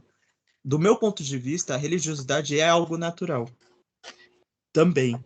E a razão natural, ela é falha, ela necessita do alicerce do divino. Porque, se não do divino, se ela parte de uma praticidade, de uma observação apenas do empírico, essa razão não me parece tão transcendental, tão metafísica. Parece um pouco que Hervada, no começo, nos primeiros capítulos desse livro, trouxe uma visão muito mais metafísica do que nesse. Parece-me, nessa questão que eu trago. Isso, é claro, eu estou trazendo para realmente incentivar um debate. Mas, assim, olha só o que ele diz, então, no parágrafo F da página 372. Perdão, eu quero só deixar bem claro quais são as minhas críticas. São 2. A questão da razão natural por si, que para mim me parece muito kantiano, e eu tenho sérias críticas ao Kant também, acho que a maioria de nós tenhamos, né, porque por motivos metafísicos diversos, mas que não compete ao assunto aqui, mas creio que a razão natural seja insuficiente para o conhecimento do direito natural. Primeiro ponto. Então, em certo sentido, ele é sim um produto de uma fé religiosa. Por quê? Porque a fé religiosa, segundo aponta Santo Tomás, que esclarece, que guia a razão, que é natural, ela não é, a gente também não pode entrar nessa seara de pensamento de que a razão natural é totalmente débil. Não, mas ela também não é totalmente plena, ela não é capaz, ela é corrompida. E isso é evidente pelas várias correntes filosóficas. Ora, se ela atuasse com plena capacidade, o que seríamos nós agora? Qual seria o nosso corpo de conhecimento? Enfim, mas isso também é um assunto acessório que não entra tanto. Agora, falar que é uma razão natural e prática, isso também me soa muito estranho. E talvez, porque até mesmo Hervada diz isso, seja o erro do justnaturalismo moderno. Talvez eu esteja incluído nesse erro. Pois bem, no F da página 372, e agora para não me alongar mais, até porque eu quero ouvir do grupo que apresentou, mas vamos lá. F. Em momento oportuno, evidenciou-se que o conhecimento do direito não é próprio da razão especulativa, mas da razão prática. O direito natural não é exceção. Pensar que o direito natural é conhecido pela razão especulativa, mediante deduções teoréticas, a partir de alguns princípios, foi o erro capital do justnaturalismo moderno. O conhecimento do direito natural é próprio da razão prática. Isso significa que o direito natural não é um conjunto de proposições racionais de natureza teoreticamente universal e necessária, sendo seus verdadeiros enunciados por si sós práticos, isto é, segundo o que se deduz da natureza humana e a consequente dignidade na ordem da vida e da ação.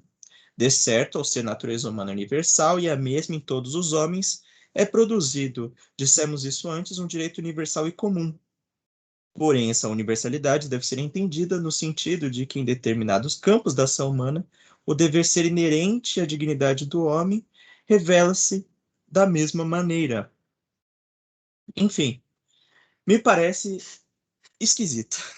E acho que é um bom tema para debatermos aqui, porque não me parece, claro, realmente o professor apontou, isso é verdade, isso é colocado como que no fim do capítulo, mas parece que permeia o restante dele, e eu acho que o Yuri principalmente toca nessa questão da relação daquilo que é natural, da juridicidade inerente, também o Pedro fala um pouco sobre isso. Ora, como reconhecer isso? Eu acho que é uma coisa importante, porque se não me falha a memória, eu estou quase certo disso, o Yuri disse que não é uma questão abstrata, que é uma questão aferível pela razão. Yuri, até que parte a razão natural dá conta do serviço? Você acha que ele foi um pouco para Kant também? Ou você acha que eu estou viajando? Pode, tranquilo. Eu acho que a tua interpretação em um ponto eu não concordo.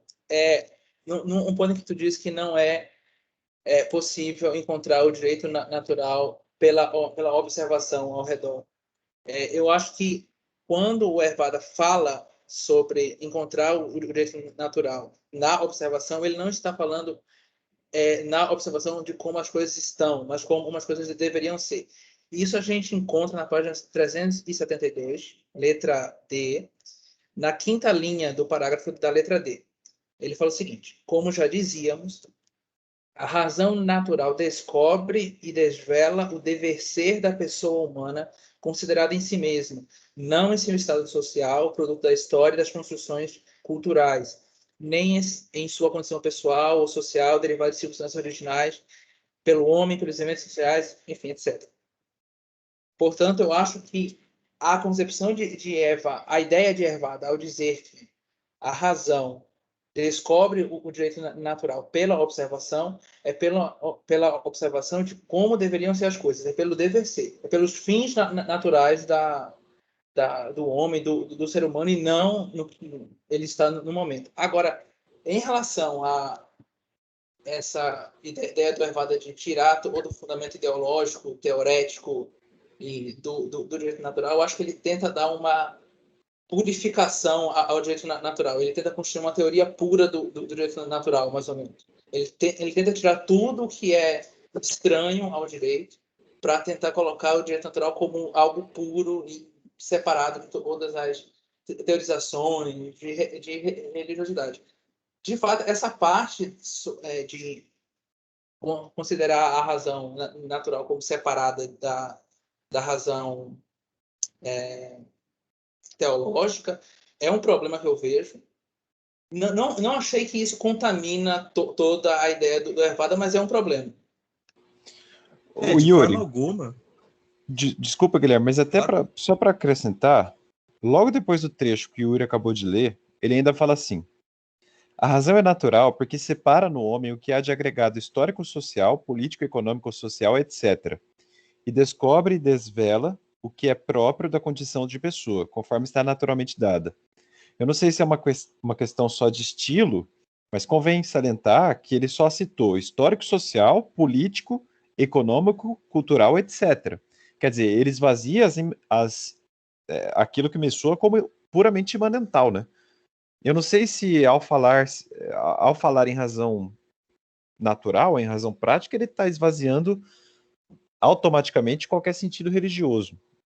Até porque ele está criticando o justnaturalismo moderno, né? Essa coisa meio revolucionária francesa, enfim, que tenta resgatar de algum modo. Eu só queria, até para não perder, mas é bem brevemente, não perder as duas falas, que eu achei preciso o apontamento do Yuri. Realmente parece uma teoria pura do direito natural. O que, para mim, soa bem como Kant mesmo.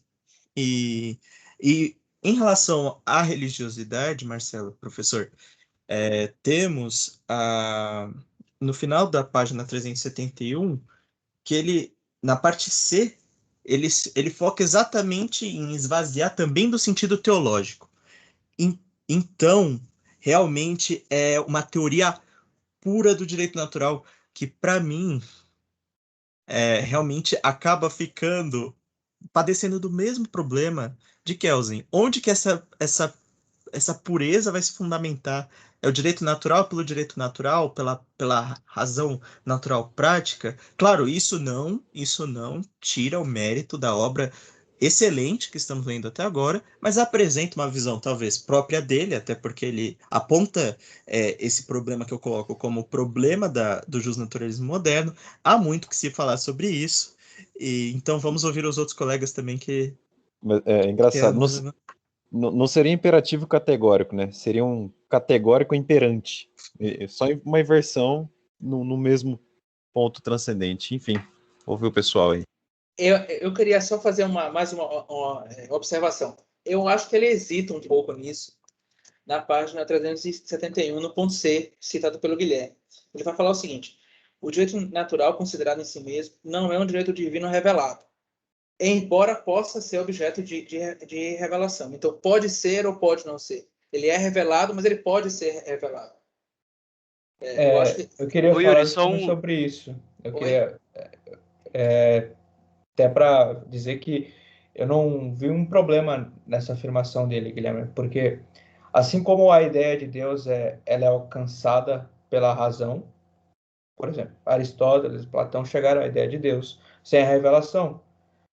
Da mesma forma, o direito natural ele é um objeto da razão. Então, através da razão, chegamos ao direito natural, assim como chegamos à ideia de Deus. Mas isso não quer dizer que ele não possa ser objeto da revelação e que a revelação vá aprofundar o direito natural. Porém, uma coisa não tira da outra a existência. Porque, por exemplo, se ele dependesse da revelação, então não poderíamos dizer que é um direito natural, porque um cara lá na África que nunca ouviu falar da revelação, ele não poderia estar sujeito à lei natural, porque ele não foi atingido pela revelação. Então, eu acho que pode ser objeto da revelação e é aprofundado por ela, mas é alcançado universalmente através da razão. E aí, abro para você discordar também, e aos colegas. Eu poderia só complementar um ponto aqui rapidinho. Vocês me ouvem bem? Sim, Beleza. estamos. Eu só queria complementar essa parte que o Gabriel falou, porque quando ele fala do direito divino revelado, seria algo como o decálogo, né? Então, a lei pronta do decálogo. Mas a gente tem como discernir entre leis justas e injustas pela razão prática, né? Pela razão natural. Eu acredito que quando o Evada está falando de razão prática, ele está falando dos primeiros princípios da lei natural ou primeiros princípios da razão prática, da sindérese, né? Que é aquela coisa de fazer o bem e evitar o mal. Eu acho que ele está falando nesse sentido. Então, nós, como direito é um estudo é um estudo prático, né? Um estudo de ação prática. Por meio da sindérese, a gente consegue discernir o que é bem e o que é o mal concretamente, né? Então, quando ele fala de razão prática, é nesse sentido, eu acredito. Não sei se consigo responder toda a tua afirmação aí, mas pelo menos em algum grau mínimo, eu acho que talvez contribua.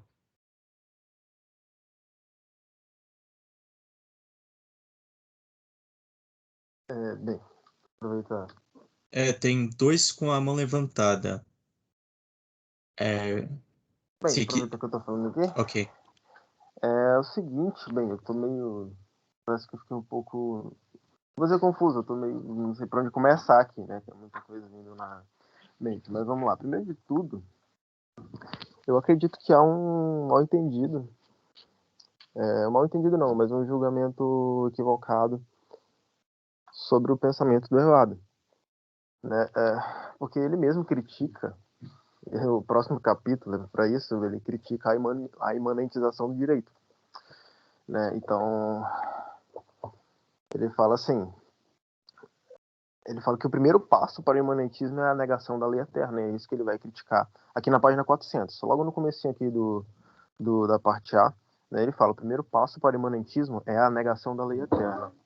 E, segundo a explicação dele, a lei eterna, né, contra aqueles que dizem que a lei eterna é uma lei para Deus, não, a lei eterna ela é uma lei de Deus, né? No caso, ela é o próprio Deus enquanto razão que vai orientar os seres para o seu fim, né? Questão de lei eterna, das 4 leis do São Tomás, né? Lei eterna, lei natural, lei humana e lei divina. Então, primeiro de tudo, por mais que até possa se pensar por esse trecho que você leu do Evada, eu vejo muito claro que ele não tenta imanentizar o direito, na verdade, o que ele faz é uma crítica, né? E outra coisa é sobre, vamos lá, lendo o trecho aqui, ele fala assim: o direito natural considerado em si mesmo não é um direito divino revelado, aí, que deriva de um sistema religioso, de seus dogmas, crenças e convicções. Não procede da razão teológica. Primeiro de tudo aqui, ele está falando, no contexto aqui, ainda falando um pouco dando algumas observações sobre o direito natural moderno, né? Então, quando ele fala que o direito, cadê? Ele é próprio da razão prática, né? E não próprio da razão especulativa. Acredito que ele está falando um pouco razão especulativa no sentido de uma crítica ao direito natural moderno, entendeu? De falar, né, contra o direito natural moderno, de deduzir o direito de determinados princípios, fazer deduções lógicas e criar um corpo de regras objetivas para, né? Acredito que é nesse sentido que ele está falando que não é próprio da razão especulativa, porque de fato não é, né? O direito ele é fundado, ele é uma realidade, ele é um dado, né? E dito isso, que o direito ele é um dado, então ele pode ser, como posso dizer, as pessoas podem aprender o direito, né, sem que ele chama aqui de razão teológica, perfeitamente possível. Então é diferente, e eu vejo isso aqui como um ponto fundamental, é diferente você dizer que o direito pode ser aprendido sem razão teológica. Isso é diferente de dizer que o direito não tem seu fundamento em Deus. Porque é exatamente isso que ele vai falar no próximo capítulo sobre a transcendência do direito, né? Da causa final, que é um ponto fundamental do direito natural.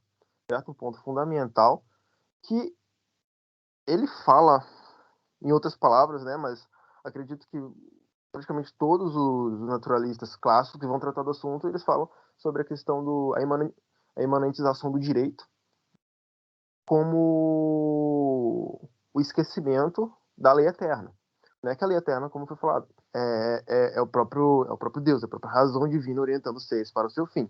Então, assim, eu espero não ter falado de forma confusa, mas então eu acredito que não, o Hervado ele não tenta imanentizar o direito, né? E lembrando o que eu acabei de falar, não é porque se diz que o direito ele pode ser apreendido sem a razão teológica, né? Sem a revelação divina, que se diz que o direito ele não é fundado no próprio Deus. E é isso que ele vai dizer.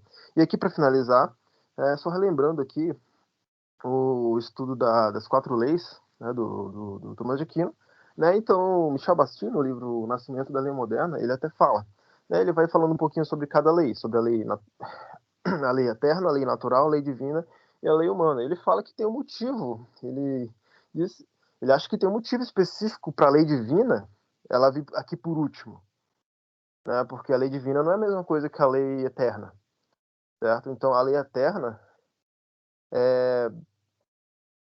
ela é, por exemplo, eu acredito que é o que estou dizendo, tá? Uma aprimoração, um desenvolvimento daquilo que Aristóteles chamava de causa final. Entendeu? E o que é a lei divina? Lei eterna, lei natural, lei humana. Por que a lei divina vem aqui? Porque a lei divina é a revelação. É o que ele acredita que seja a revelação. E, de fato, a revelação ela vem para complementar, ela não vem apenas para fazer que a sociedade funcione, digamos assim, que a sociedade ela tenha um funcionamento justo. A lei divina ela vem para, como posso dizer, para aproximar o ser humano de Deus. E o direito não é feito para aproximar o ser humano de Deus, não é feito não. O direito ele não tem como finalidade aproximar o ser humano de Deus, né? Então não tem uma separação aí, né? A própria lei divina ela vem para complementar, né, e para orientar o ser humano para aquilo que o direito não pode. Que ele fala, né, que se o ser humano ele fosse, se a lei, se o direito, ele fosse orientar o ser humano até para as condutas morais, né, a gente cairia numa tirania. Para algumas condutas morais, no caso, quando eu falo de moral, me refiro ao foro interno do indivíduo. Então, assim, eu acho que, até entendendo um pouco essa questão do São Tomás, né, a diferença entre lei eterna e lei divina, como a lei eterna, sendo, sim, nós podemos apreendê-la sem a revelação, né, e a revelação como sendo um complemento, sim teológico, aí sim teológico ao direito natural, entendeu? Então eu não vejo contradição entre uma e outra, e eu não vejo o Ervada como tentando imanentizar o direito. É como se a metalinguagem teológica fosse, digamos, delimitada diante do direito, mas não que a intersecção não seja possível, né? Quer dizer, senão o direito vai ser reduzido à teologia ou vice-versa. Tem isso também, né?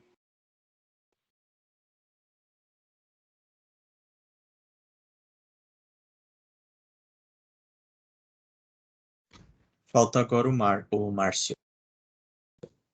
Pode falar, Márcio. Aproveitando o ensejo, eu acho que para entendermos essa questão, a gente tem que fazer um pouco uma digressão histórica.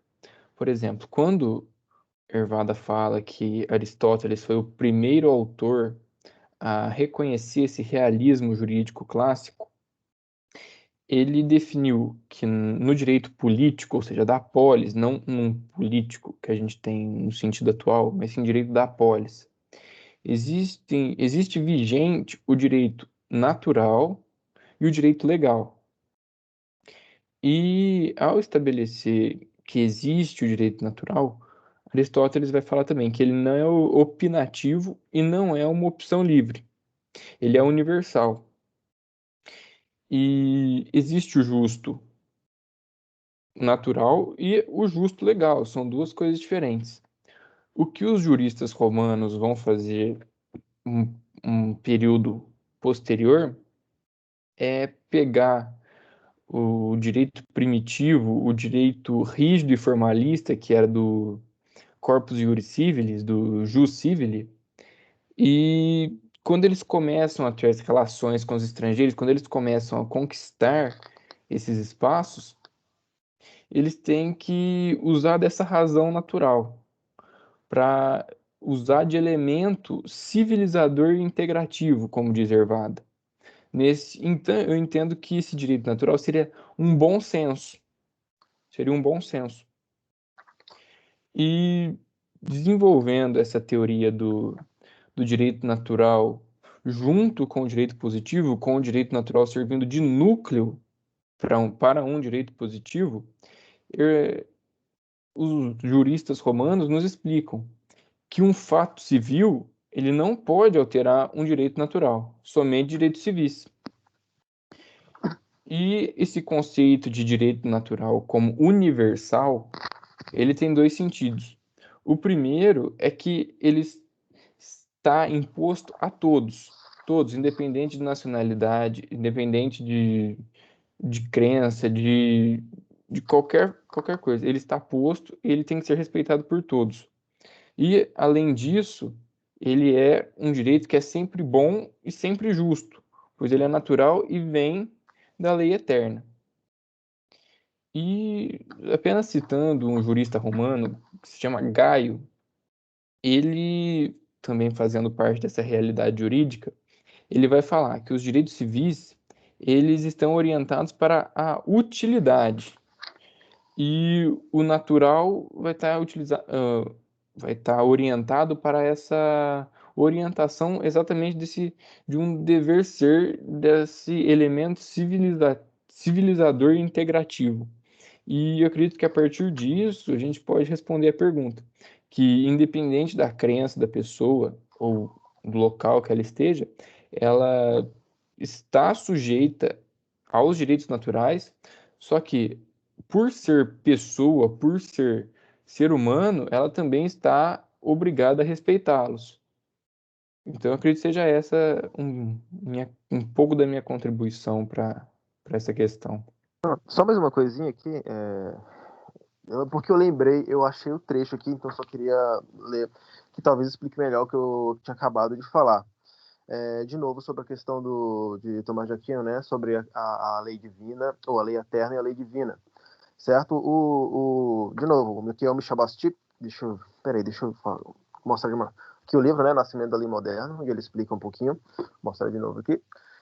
Ele fala da seguinte maneira, ele fala assim, ao falar sobre a lei eterna, né, ele fala, a noção de lei eterna não é atingida pela fé, e suas características principais são tiradas de análises filosóficas que partem da noção de um bem cuja aspiração própria é o conhecimento imediato de si por si. Por essa razão, ele se mostra de fato herdeiro de todos os pensadores gregos. Aqui ele está falando do São Tomás, né? Ele se mostra de fato herdeiro de todos os pensamentos gregos, filósofos e poetas que pensaram o mundo como um todo ordenado, um cosmos. Dá-lhe a análise mais exata, extraindo de Aristóteles a noção de hierarquia, de atos orientados para um fim, e situa seu fundamento cabal no intelecto prático divino, desenvolvendo a noção aristotélica de... Putz, essa palavra está em grego, desculpa. Não, está em alfabeto grego aqui, então eu não vou conseguir ler. Mas, enfim, acho que deu de entender. A noção de lei eterna, então, ela não parte da fé, né? Ela parte aqui de, digamos assim, de conclusões filosóficas, né? Chegamos a ela pela filosofia. O que não significa que o direito ele não tem um fundamento divino, certo? E aqui ele fala depois sobre a lei divina, né? Que ele fala que a lei divina é necessária à direção da vida humana por 4 razões. Tá, eu não vou ler as 4 razões, vou ler só a primeira aqui, né, para não tomar muito tempo. Ele fala assim, a primeira que refere-se somente ao advento de um novo fim atribuído ao homem. Desde a revelação, ele se encontra orientado para um fim que ultrapassa a natureza, mas que não pode atingir unicamente pela lei natural e humana. Ou seja, o ser humano não atinge seu fim apenas pela lei natural e humana, ele precisa de algo mais. Portanto, é preciso de uma nova lei proporcionada a esse povo para dirigir, uma nova lei proporcionada a esse novo fim para dirigir o homem a esse fim último que é a união da vida divina. Ou seja, a lei divina seria a revelação, aquela que vai orientar o homem para a conduta em relação a Deus. Entendeu? Então, só explicando aqui novamente, né? A causa final, a lei eterna, ela pode ser conhecida através unicamente da razão. Ela é conhecida através unicamente da razão. E eu acho que é aí que o Evaldo chega à conclusão, né? De que o direito, ele é natural no sentido de que ele pode ser conhecido, qualquer ser humano pode chegar, pode conhecer o direito natural, né? Porque ele é inteligível para todos os seres humanos. O que não significa que o ser humano ele alcance todo o seu fim, todo o bem, toda a moralidade apenas a partir da lei natural ou da lei positiva, né? Que ele mesmo diz que depois é a lei divina, é a própria revelação que vai levar o homem aí sim a atingir o seu fim existencial. Bom, gostei muito de todas as falas.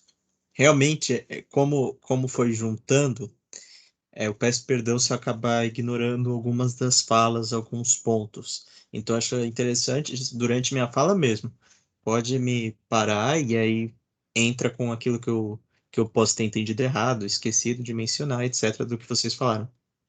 Enfim, em primeiro lugar, se eu não me engano, foi o Gabriel que disse que, assim como o conhecimento de Deus é aferível, a existência de. Na verdade, ele falou o conhecimento de Deus, saber quem é Deus é aferível pela razão. Assim também podemos saber o que é justo, o que é direito natural pela razão. Contudo, e é nisso que consiste a minha divergência com Hervada, que creio não ser só minha, claro, agora, falando isso, eu não preparei essa questão de antemão, então vão me faltar outras referências, mas eu sei que o direito natural, para muitos, é tirar do ser o dever ser. Ora, se você não conhece o ser, a quidditas, o que é o ser, que é algo especulativo, como que você vai poder tirar o dever ser? Isso me parece uma questão especulativa. Sim, pela razão natural, claro, é como eu disse, nós não podemos tornar a razão natural completamente débil. Os 10 mandamentos realmente aparecem em outras civilizações. Parece realmente com aquilo que São Paulo diz, que é a lei que está gravada em todos os corações. Porém, e é nisso que consiste também a questão da existência de Deus pela razão. Note-se, é capaz de reconhecer a existência de Deus pela razão, mas não conhecer a Deus pela razão. Se conhece a Deus pela revelação. Do mesmo modo, é possível reconhecer a existência da nossa alma, do nosso ser, do nosso fim. Mas talvez conhecer esse fim, talvez conhecer, e isso, claro, Sócrates, Platão, Aristóteles demonstram isso muito bem. Eles realmente chegaram até onde a razão poderia chegar, principalmente Aristóteles. Porém, e é nisso que me parece interessante, a revelação ela não é apenas uma revelação de faça isso, não faça aquilo. É uma revelação de conhecimento. É uma revelação que nos dá a capacidade de reconhecer, de conhecer o nosso ser, de conhecer a nossa quidditas. E claro, isso é também em relação ao porquê acredito que se trata de uma razão especulativa. Porque vem do Soen. Parece para mim que vem do ser. O próprio Hervada diz: direito natural vem do ser. Não me parece então prático. E isso até me surpreendeu. Claro, isso é a questão religiosa é acessória, embora tenha sua importância. Como eu disse, essa teoria pura do direito natural, cara, tem o mesmo problema da teoria pura do direito. Parece que dá a volta, assim, que fica num ciclo que não se fundamenta, que se devora a si mesmo.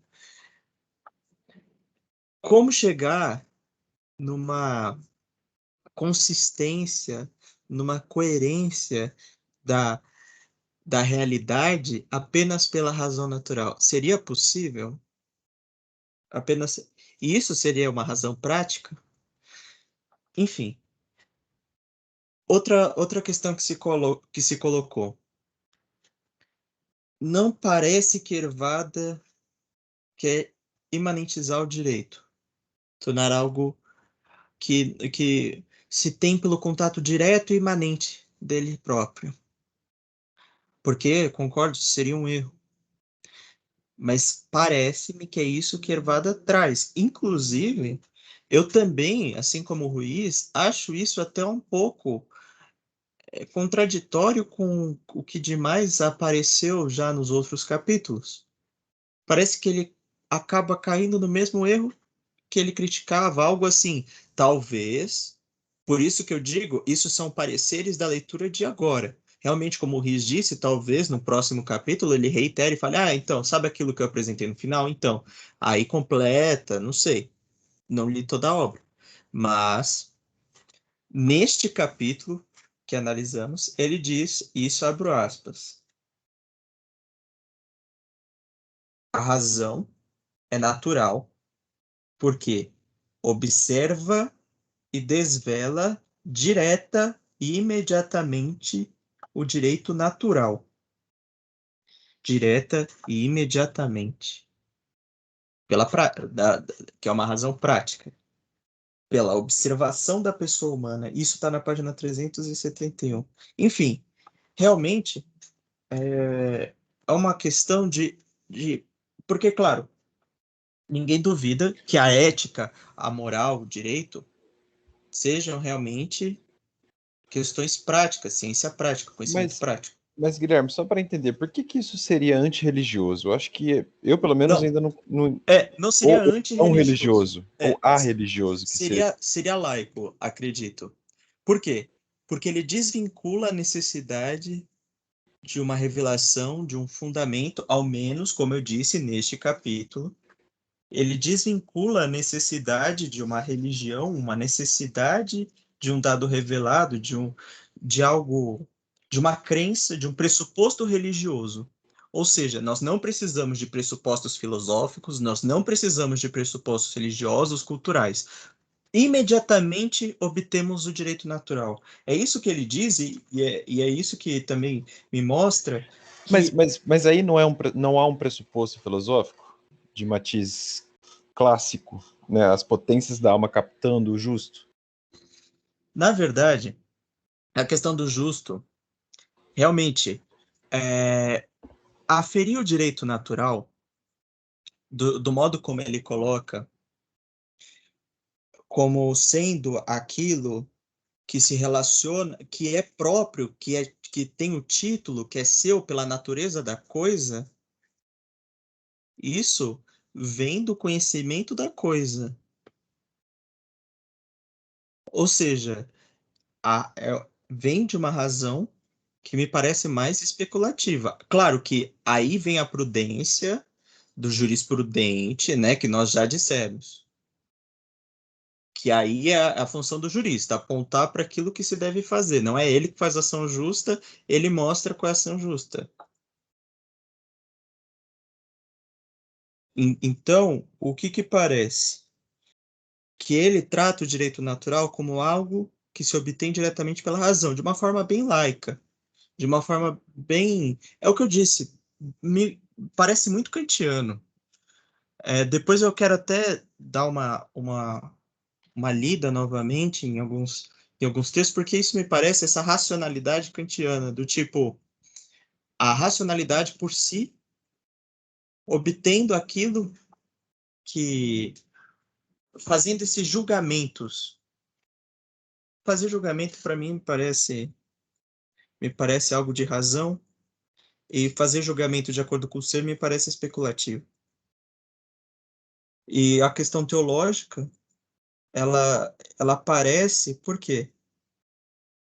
Não como algo, essa parte que o Hervada traz, que ele diz, o direito natural, considerado em si mesmo, não é um direito divino revelado, e aí ele coloca, embora possa ser objeto de revelação, e de fato tenha sido, que deriva de um sistema religioso, de seus dogmas, ou seja, excluindo esse de fato foi, que é uma questão que parece ele como católico, que ele até fala, seguindo as teses católicas.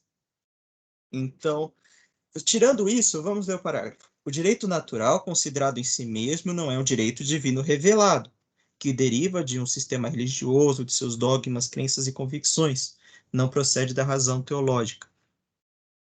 Talvez ele esteja falando, e aí nisso que que eu colocaria a resposta final do meu argumento, talvez ele esteja falando do direito enquanto aquilo que é seu, aquilo do caso concreto que se afere pela observação, por algo mais iminente.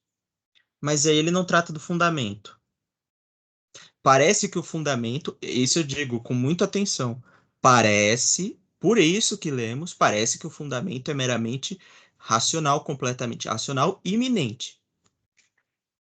Mas, como o nome do próximo capítulo é imanência e transcendência no direito, claro, no próximo capítulo ele pode falar, lembra aquilo que eu disse? Então, e complementar. Porém, apenas por esse capítulo, me parece uma visão um tanto quanto pragmática e racionalista.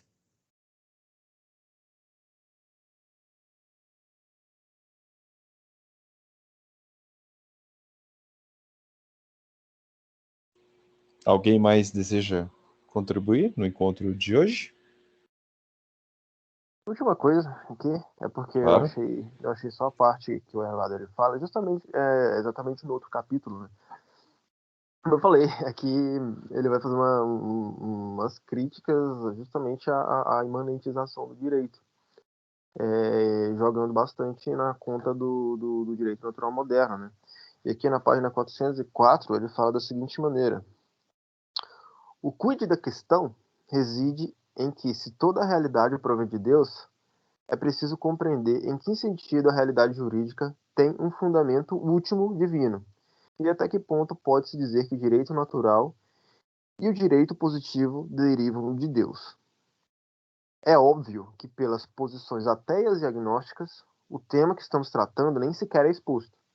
Omite-se propor a questão e tentar resolvê-la supõe admitir a existência de Deus como verdade fundamental.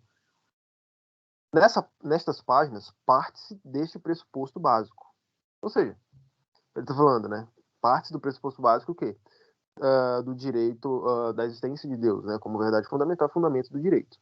Então, nessas páginas, parte-se como parte desse pressuposto básico, cuja demonstração não pertence à filosofia do direito e sim ao ramo da metafísica denominado Teodiceia. Né? Então, assim, depois ele vai falar sobre a transcendência, né? Então, para finalizar, eu só queria lembrar aquilo que eu falei ainda agora, né? Dizer que o direito pode ser conhecido pela razão natural significa dizer que o direito não tem um fundamento divino, né? Então, as duas coisas são perfeitamente conciliadas, e é o que o Evada faz. O direito tem um fundamento divino, ele fala claramente aqui que parte desse pressuposto nesse livro, mas mesmo assim existe uma parcela da realidade que é conhecível, né, pela razão natural. Então, bem, eu acredito que seja isso. Mas só para deixar em termos claros, o que eu queria saber dos colegas, claro, como acho que o Pedro Costa bem colocou nos comentários, seria precipitado atribuir a Ervada da obra completa, qual é o pensamento dele. O que eu analisei foi o trecho. Foi aquele dizer, aquele momento do capítulo, até para trazer um debate, uma conversa, algo para se tirar disso. Claro, tendo em vista que já lemos. Só vamos poder falar se Ervada é ou não, se ele está tentando realmente fazer uma teoria pura do direito natural, o que às vezes parece que ele está caminhando para isso, mas como eu disse, não lemos todo o livro ainda para saber. O que eu queria saber para finalizar é, para os meus colegas, vocês concordam, sim ou não, com o Ervado, de que o direito natural é conhecido direta e imanentemente pela razão natural, ou seja, não é construído, não parte de nenhum pressuposto filosófico, ou teológico, ou revelado, ou cultural. E se essa é uma razão, além de natural, prática? Porque, claro, eu não vou lembrar agora quem colocou, acho que foi o Pedro Costa também, ou o outro Pedro, Pedro Fortuna, que disse que a resposta dessa questão estava na página 10. Eu fui conferir, claro, e ele, na página 10, ele fala sobre a filosofia especulativa e filosofia prática, sendo a filosofia prática voltada para o agir e a filosofia especulativa para o conhecer. Contudo, o problema que se coloca aqui é que o direito é o justo, não a ação justa. E o direito natural que se conhece, de acordo com Hervada, pela razão natural e prática. Ou seja, que se conhece. Então, pela página 10, não seria especulativa? Enfim, é isso que eu quero saber agora dos meus colegas. E claro, uma última advertência para não falar que eu tô contra o Hervada, que eu tô criticando o conteúdo do Hervada.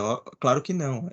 Quero instigar o debate e também tentar trazer uma coisa que eu acredito que seja importante, a razão entre direito natural e razão.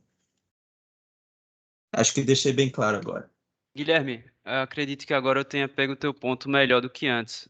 A sua questão é quanto ao conhecimento do direito, né? Se ele se daria pelo intellectus principiorum ou pela razão prática, não é isso? Exato. Na verdade, parte dessas duas coisas. Se daria pela razão natural, ela mesma, direta, imanentemente, esse é o primeiro ponto. Da questão do imanentismo, que parece um pouco Kant, de uma razão sem intermediários, digamos assim. E isso, claro, deixando em síntese. Aí vem o segundo ponto, que é esse que você disse. É próprio daquilo que é especulativo conhecer. O direito é o justo. A gente tem que conhecer o que é justo. Quando a gente conhece o direito natural, ora, estamos conhecendo. Parece uma razão especulativa, mas ele diz que é uma razão prática, porque parte da observância de uma realidade que já se coloca. Essa é a questão. Esses dois pontos. Então, respondendo esse segundo ponto, né? De novo, não sei se vou conseguir abarcar toda a questão, né? Mas o direito é aquela coisa, o direito só existe enquanto há pessoa, né? E na pessoa existe aquela essência natural de todas as pessoas, que é a natureza racional, não é isso? A universalidade dessa natureza racional, eu acredito que seja entendida e aprendida pela experiência. Tá entendendo? Eu só peço para que você repita esse último momento que eu não consegui pegar muito bem. Eu estava lendo aqui os comentários, perdão. Então, é o seguinte, o direito só existe enquanto existe pessoa, como o próprio Hervada fala, né? Porque o direito é o devido a uma Sim, isso pessoa, eu cheguei a enfim, numa pegar, é mais relação. o finalzinho Ah, mesmo. tá, pronto. E a gente lembra, quando estudou o capítulo, a lição sobre pessoa, que uma característica essencial e fundamental de pessoa é sua natureza racional. A universalidade dessa natureza racional, ou seja, o que é comum a todos os homens, isso é aprendido pela experiência. Entendeu onde eu quero chegar? Eu não Sim, acho que isso é uma razão especulativa. Eu acredito que então, você Pode falar. realmente, eu concordo com você, a razão é natural, é algo, nós somos seres racionais, né? Realmente. Agora, pegar, é claro, nós conhecemos, agora eu não vou lembrar quem colocou isso nos comentários, mas também foi bem interessante, nós estamos conhecendo, estamos no campo que conhece as causas pelos efeitos, e no caso essa observância seria perceber os efeitos para então chegar na causa. Ok, mas isso não seria esse conhecimento primeiro não te daria, e isso é o meu ponto, não te daria a informação do direito natural. Por quê? Porque se fosse só esse conhecimento primeiro, você não estaria na ciência, como a gente tratou logo no começo, né? Que é a ciência, ela fica naquele, naquele momento de empirismo. E a filosofia, ela pega do empirismo e vai pro transcendente. Minha pergunta é, se a filosofia do direito, no caso, se para se conhecer o direito é necessário uma filosofia e tudo aquilo que dissemos, não seria necessário também transcender o empirismo? E se é necessário transcender o empirismo, poderia permanecer imanente, direta, prática? Claro, a questão da razão ser universal, concordamos. A razão de terem certos princípios normativos, morais, éticos no nosso coração, como diz São Paulo, concordamos. Mas se pode conhecer o direito natural meramente, imediatamente, diretamente pela razão natural prática, disso discordamos. Discordamos, digo eu, discordo do Hervado. É claro, isso deixando um ponto em aberto, porque é o que eu disse. Vamos ler no próximo capítulo se é realmente isso que ele diz. Mas pelo que ele diz neste capítulo, eu discordo.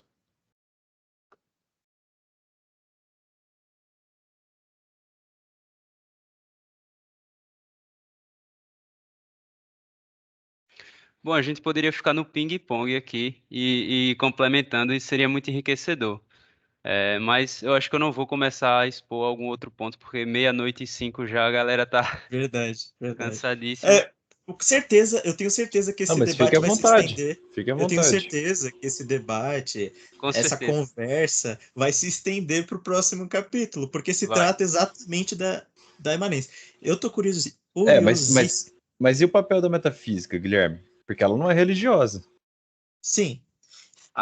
Na verdade, isso é curioso, porque a metafísica, ela realmente não é religiosa no sentido de que ela não pertence a uma crença, digamos assim. Ela é aferível pela razão, como dizia Santo Tomás, pela pura razão.